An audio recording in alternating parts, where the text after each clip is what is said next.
ایسی سپورٹ جس کا شمار سب سے رسکیسٹ سپورٹس میں ہوتا ہے اور اتنا ٹف ہوتا ہے جس میں ایک ڈرائیور اپنا 2 سے 3 کلو وزن کم کر سکتا ہے اور جس پر انویسٹ کرنے کے لیے دنیا کی بڑی سے بڑی کمپنیاں اپنی ملین آف ڈالرز خرچ کرتی ہوئی نظر آتی ہے۔ تو آج جس سپورٹس کے بارے میں بات ہو رہی ہے وہ ہے F1 یعنی کہ فارمولا 1 ریسنگ کے بارے میں۔ ویڈیو میں آگے بڑھنے سے پہلے آپ سب کو ہوزی ٹی وی پر ویلکم۔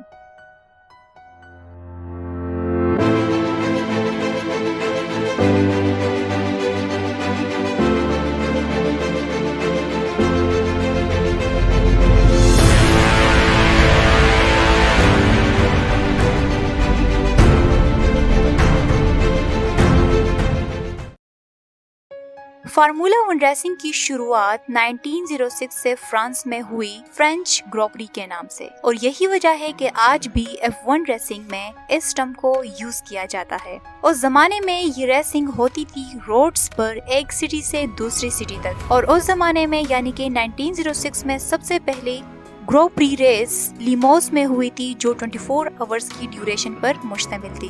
جس طرح کرکٹ کے لیے ICC اور فٹ بال کے لیے فیفا ہوتی ہے اس طرح F1 ریسنگ کے لیے FIA ہے۔ FIA جو کہ ایبریویشن ہے فیڈریاسیون انٹرنیشنل دی لا آٹوموبیلی۔ 1946 کے بعد F1 ریسنگ کو آرگنائزڈ طریقے سے کیا جانے لگا اور اس طرح 1947 میں ایک فارمولا لسٹ ایشو ہوا جو F1 ریسنگ کے رولز کے بارے میں تھا کہ گاڑی کیسی ہونی چاہیے، ڈرائیور کے ساتھ دوسرا سیٹ ہونا چاہیے کہ نہیں، اسٹیئرنگ کیسا ہونا چاہیے وغیرہ وغیرہ۔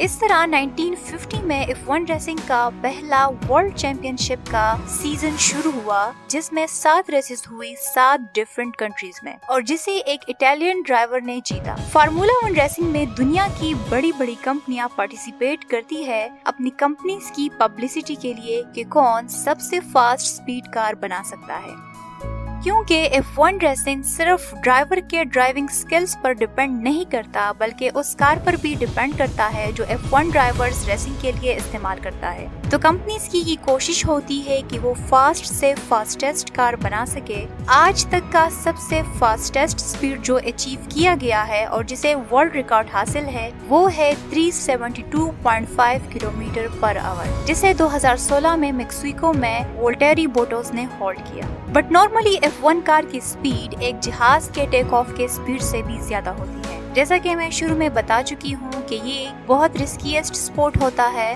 اور جو 1950 سے لے کر 2022 تک 52 F1 ڈرائیورز کے موت کا باعث بن چکی ہے۔ اب آپ جان چکے ہیں کہ ایک نارمل F1 کار کی سپیڈ ایک جہاز کے ٹیک آف کی سپیڈ سے زیادہ ہوتی ہے۔ تو اب آپ سوچیں کہ اتنی زیادہ سپیڈ گین کرنے کے بعد اگر ایکسیڈنٹ ہو جائے تو F1 ڈرائیور کا بچنا ایک میریکل ہو سکتا ہے۔ تو F1 ریسنگ کو سیف رکھنے کے لیے بہت سارے ٹیکنیکس کا استعمال کیا جاتا ہے تاکہ بر وقت بہت بڑے نقصان سے بچا جا سکے۔ F1 ڈرائیورز کے ہیلمٹس کافی اسٹرانگ ہوتے ہیں جو عام ہیلمٹ کی بنسبت بہت پائیدار اور مختلف ہوتے ہیں، جس میں کاربن فائبر کا ہیڈ اور نیک سپورٹ لگا ہوتا ہے تاکہ کریشنگ کے دوران ڈرائیور کے ورٹیبریٹ کو پروٹیکٹ کیا جا سکے۔ اس طرح ان کا سوٹ فائر پروف ہوتا ہے یعنی کہ یہ سوٹ F1 ڈرائیورز کو آگ میں جلنے سے بچاتا ہے۔ اس طرح F1 drivers biometric gloves کا یوز کرتے ہیں جس میں لگے سینسرز ہارٹ بیٹ کو میجر کر کے میڈیکل سٹاف کو ٹرانسمٹ کرتے ہیں اور سیٹ بیلٹس تو اتنے ٹائٹ ہوتے ہیں کہ اس کو باندھنے کے لیے دوسرے شخص کی ضرورت ہوتی ہے۔ تو اب بات کرتے ہیں ان کمپنیز کی جو اپنے million of dollars F1 racing کے لیے خرچ کرتے ہیں، جس میں مرسیڈیز، فراری، رینالٹ، ہونڈا،